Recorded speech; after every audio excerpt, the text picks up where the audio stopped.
नमस्कार दोस्तों लत वो बुरी आदत है जो किसी भी इंसान के ऊपर अगर एक बार हावी हो जाए तो फिर वो इंसान इतनी आसानी से उससे बाहर ही नहीं आ पाता है।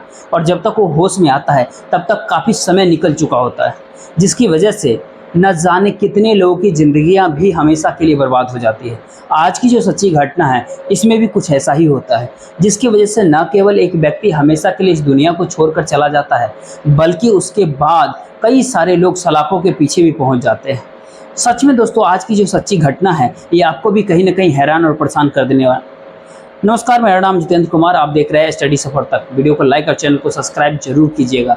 दोस्तों, आज की जो सच्ची घटना मैं आपको बताने वाला हूँ, दरअसल यह घटना होता है उत्तर प्रदेश राज्य की। उत्तर प्रदेश राज्य का एक शहर होता है आगरा, और इसी आगरा शहर थाना लगता है एतमादौला। एतमादौला थाने के अंतर्गत एक इलाका पड़ता है फौंडरी नगर। बात मैं आपसे ये कर रहा हूँ पिछले साल 22 नवंबर की सुबह की। दरअसल इसी फौंडरी नगर के नहर के किनारे एक लड़के की लाश लोगों को दिखाई पड़ता है। लोग जैसे उस लाश को देखते हैं, इस बात की जानकारी पुलिस प्रशासन को दे देते हैं। इधर पुलिस को जैसे सूचना मिलती है, पुलिस फौरन ही अपनी टीम के साथ घटनास्थल पे पहुंचती है और सबसे पहले उस लाश को चेक करती है। तो पता चलता है कि मरने वाले लड़के की उम्र करीब करीब 25 से 26-27 साल के आसपास की है। दरअसल उसके शरीर के ऊपर कई जगहों पर चोट और घाव के निशान भी था। पुलिस प्रशासन जब उसके कपड़ों की तलाशी लेती है तो उसके कपड़े के भीतर से कोई भी ऐसा प्रमाण पत्र नहीं मिलता जिससे उसकी पहचान की जा सके। और पुलिस जब उस लाश के बारे में वहाँ पे मौजूद सारे लोगों से पूछताछ करती है तो उसी भीड़ में से एक व्यक्ति उस लाश का पहचान कर लेता है। वो व्यक्ति कहता है पुलिस को, शायद इसका नाम सनी कुमार है, जो शाहगंज के नगला मोहन में अपने छोटे भाई विक्की के साथ रहता है। सनी की जब पहचान हो जाती है, पुलिस सबसे पहले उस लाश को कब्जे में लेकर के जिला अस्पताल पोस्टमार्टम के लिए भेज देती है और साथ ही साथ इस बात की जानकारी सनी के छोटे भाई विक्की को दे देती है। विक्की जब थाने के अंदर आती है, पुलिस सबसे पहले विक्की किसी के ऊपर शक है कि तुम्हारे भाई की हत्या कौन कर सकता है। इसके ऊपर विक्की पुलिस वालों को बताता है कि साहब, मेरा भाई बगल के एक जूते कंपनी में नौकरी करता था। कल शाम को जब वो अपने ड्यूटी से वापस आया था तो मेरे पास कॉल किया था और कह रहा था कि मैं रेखा के पास जा रहा हूँ, देर तक घर वापस लौट जाऊंगा। लेकिन उसके बाद से न तो वो घर पे लौटा और न ही उसका मोबाइल ऑन हुआ। अब रेखा का जब नाम लेता है विक्की, फिर से पुलिस एक सवाल करती है कि रेखा कौन है। इससे विक्की जवाब देता है कि साहब, रेखा बोदला में रहती है लेकिन मेरे भाई की एक कंपनी में नौकरी करती है। पुलिस विक्की के ही कहने पर धारा 302 के तहत अज्ञात अपराधियों के विरोध में मुकदमा को दर्ज कर लेती है और फिर इस केस की तफ्तीश करते हुए रेखा से पूछताछ करने के लिए उसके घर पे पहुंच जाती है। रेखा जो ऑलरेडी शादीशुदा ही नहीं होती बल्कि उसका एक 11 वर्ष का एक लड़का भी होता है। रेखा का पति का नाम होता है रमेश। पुलिस जब रेखा के घर पे पहुंचती है तो पता चलता है कि रेखा अपना घर छोड़ करके भाग चुकी है। अब जिसकी वजह से पुलिस प्रशासन को अब कहीं ना कहीं रेखा के ऊपर ही शक हो जाता है। इसीलिए पुलिस प्रशासन अब रेखा को तफ्तीश करना शुरू कर देती है। करीब 10 दिन के समय बीत जाता है, न तो रेखा कहीं दिखाई पड़ती है और न ही उसका कोई मोबाइल ऑन होता है। अब रेखा का जब कहीं कुछ भी अता पता नहीं चलता तो आखिरकार पुलिस अब अपने खबरियों को काम पे लगा देती है। लेकिन जैसे ही 2 दिन का और समय बीतता है, 5 दिसंबर को एक खबरी थाने के भीतर आता है और पुलिस वालों को बताता है कि साहब, रेखा अंबेडकर पार्क के अंदर दिखाई पड़ी थी।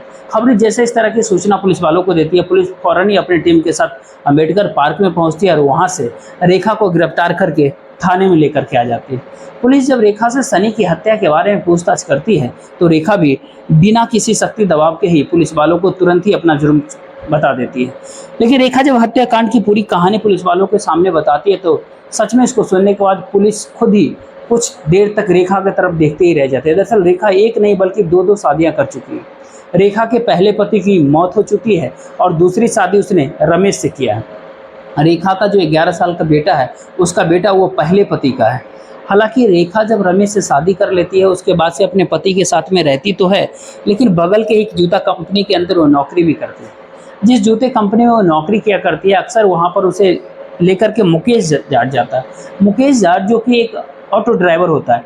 मुकेश जब बार बार जब रेखा को लेकर के कंपनी में आना जाना शुरू करता है, इस वजह से रेखा और मुकेश के बीच में भी प्रेम प्रसंग शुरू हो जाता है। दरअसल रेखा के भीतर एक बहुत बुरी लत होती है कि उसका एक व्यक्ति से मन ही नहीं भरता है। रमेश से शादी करने के बावजूद भी रेखा का मुकेश के साथ में प्रेम प्रसंग, अवैध प्रेम प्रसंग शुरू हो जाता है। मुकेश जो मूल रूप से हाथरस का रहने वाला होता है, लेकिन मुकेश के माता पिता बहुत साल पहले इस दुनिया को छोड़कर जा चुके मुकेश अपनी छोटी बहन के साथ नगला जगजीवन राम के अंदर रहता है। मुकेश और रेखा के बीच में जब प्रेम प्रसंग शुरू होता है उसके बाद से मुकेश अब रेखा के ऊपर पैसे जो है लुटाना शुरू करता है। हालांकि दोनों के बीच में जब प्रेम प्रसंग शुरू होता है इस बात की जानकारी रेखा के पति रमेश को भी पता चल जाता है। रमेश अपनी पत्नी को काफ़ी समझाने बुझाने की कोशिश करता है, लेकिन रेखा अपने पति को कुछ समझती ही नहीं है। इधर रेखा जिस फैक्ट्री के अंदर नौकरी करती है उसी फैक्ट्री के अंदर सनी भी काम करता था। एक दिन सनी जब पहली बार रेखा को दिखता है तो रेखा की खूबसूरती को देख पहली नज़र में उसे पसंद कर बैठता है। उसके बाद से सनी अब रेखा के नज़दीक पहुंच जाने के लिए उसे तरह तरह की बातें उससे करने लगता है। उसकी बातें सुनकर के रेखा को भी समझने में देर नहीं लगता कि सनी उसको पसंद करने लगा। दरअसल रेखा का मुकेश के साथ में प्रेम प्रसंग तो चल ही रहा था, साथ ही साथ अब रेखा का सनी के साथ में भी प्रेम प्रसंग शुरू हो जाता है। लेकिन रेखा का जब सनी के साथ में अवैध प्रेम प्रसंग शुरू होता है सनी को ये कभी भी पता नहीं चलता है कि उसका मुकेश के साथ में भी प्रेम प्रसंग चल रहा है। दरअसल रेखा एक ही साथ में कई लोगों के साथ समय बिताने लगती है। लेकिन एक दिन रेखा जब सनी से मोबाइल पर हंस करके बात कर रही थी उसी दौरान मुकेश उसको देख लेता है। मुकेश जब रेखा से इस बारे में पूछताछ करता है तो रेखा भी एकदम से डर जाती है और डर के मारे ही मुकेश से झूठ कह देती है कि दरअसल सनी मेरे फैक्ट्री के अंदर नौकरी करता है और वो मुझसे ज़बरदस्ती दोस्ती करना चाहता है। जब इस तरह की बातें वो कहती है मुकेश उसको समझाते हुए कहता है कि आज के बाद से तुम सनी से बातचीत करने की तुम्हें कोई ज़रूरत नहीं है। साथ ही साथ एक दिन मुकेश जाकर के सनी से मुलाकात भी करता है और अपनी और रेखा को लेकर के सारी सच्चाई बता देता है। मुकेश सनी से कहता है कि दरअसल मेरा रेखा के साथ में पिछले करीब 1 साल से प्रेम प्रसंग चल रहा है, बेहतर है कि तुम हमारे रास्ते से हट जाओ। लेकिन सनी को जब सच्चाई पता चलता है सनी भी अपने जिद पर अड़ जाता है। दरअसल मुकेश को धमकी देते हुए सनी कहता है कि मैं किसी भी हाल में रेखा को नहीं भूल सकता हूँ। इसी वजह से मुकेश और सनी के बीच में झगड़े तकरार भी हो जाता है।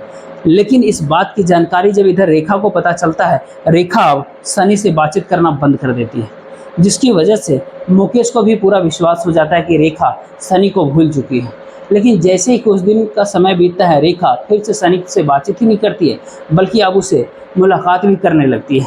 लेकिन इस बात की जानकारी जब मुकेश को पता चलता है मुकेश इस प्रकार से गुस्से में आ जाता है कि गुस्से में ही अब सनी को हमेशा के लिए इस दुनिया से ही हटाने का तय कर देता है। लेकिन मुकेश सनी को इस दुनिया से हटाने के लिए सबसे पहले जाकर के रेखा से बात करता है। कहता है कि अगर तुमने मेरा साथ नहीं दिया तो मैं तुम्हें भी जिंदा नहीं छोड़ूंगा। रेखा इस प्रकार से डर जाती है कि आखिरकार मजबूर होकर के मुकेश का साथ देने के लिए तैयार हो जाती है। उसके बाद से मुकेश अब सनी को इस दुनिया से हटाने के लिए एक प्लान बनाता है और अपने इस प्लान में अपने 2 दोस्तों को भी शामिल कर देता है, जिसमें से एक का नाम होता है विशाल, दूसरा का नाम होता है पवन राठौर। ये चारों मिलकर के जो अपना प्लान तैयार करते हैं और इस प्लान के तहत ही 21 नवंबर के शाम के समय सनी जब ड्यूटी करके अपने फैक्ट्री से बाहर आता है तो मुकेश सनी के नंबर पर कॉल करता है और उसको झूठ बोलते हुए कहता है कि दरअसल मुझे पता चल चुका है कि रेखा तुम्हारे बगैर नहीं रह सकती, इसीलिए मैंने फैसला किया कि आज के बाद से मैं तुम दोनों के बीच कभी नहीं आऊँगा।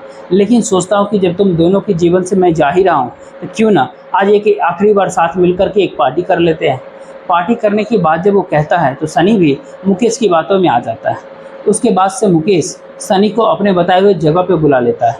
सनी जब उस जगह के ऊपर जाता है तो वहाँ पर पहले से ही रेखा, मुकेश और मुकेश के दोनों दोस्त ये चारों मौजूद होते हैं। सनी जैसे ही वहाँ पे पहुँचता मुकेश सनी को अपने ऑटो के अंदर बिठा लेता है और सब के सब शराब के ठेके पर जाते हैं और वहाँ से कुछ शराब की बोतलें खरीदते हैं। तब तक रात्रि के करीब 8 बज चुका था।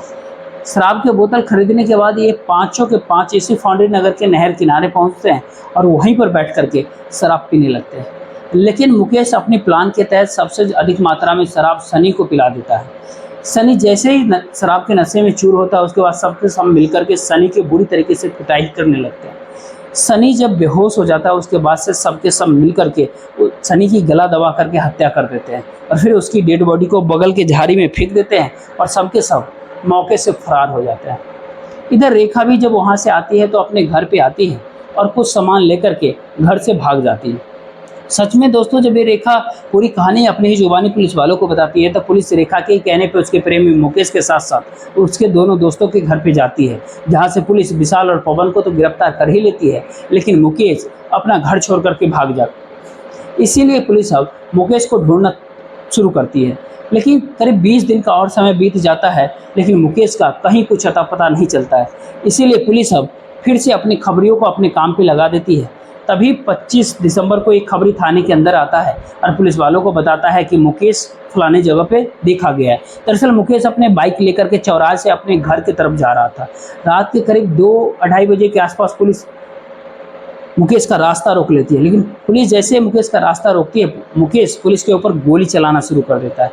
बदले में पुलिस भी जवाब देती है, जिसकी वजह से एक गोली जाकर के मुकेश के पैर में लग जाती है। पुलिस जब मुकेश को पकड़ती है तो उसके बाद से हथियार भी उसके पास से बरामद होता है। पुलिस जब मुकेश को पकड़ करके थाने लेकर के आती है तो पता चलता है कि मुकेश एक नंबर का छटा हुआ बदमाश है। दरअसल मुकेश के ऊपर पहले से ही 15 मुकदमे दर्ज थे। मुकेश जो फरार चल रहा था। पुलिस जब इन चारों को गिरफ्तार कर लेती है, अगले दिन जिला अदालत में पेश करती है, जहां से उन चारों को जेल भेज दिया जाता है।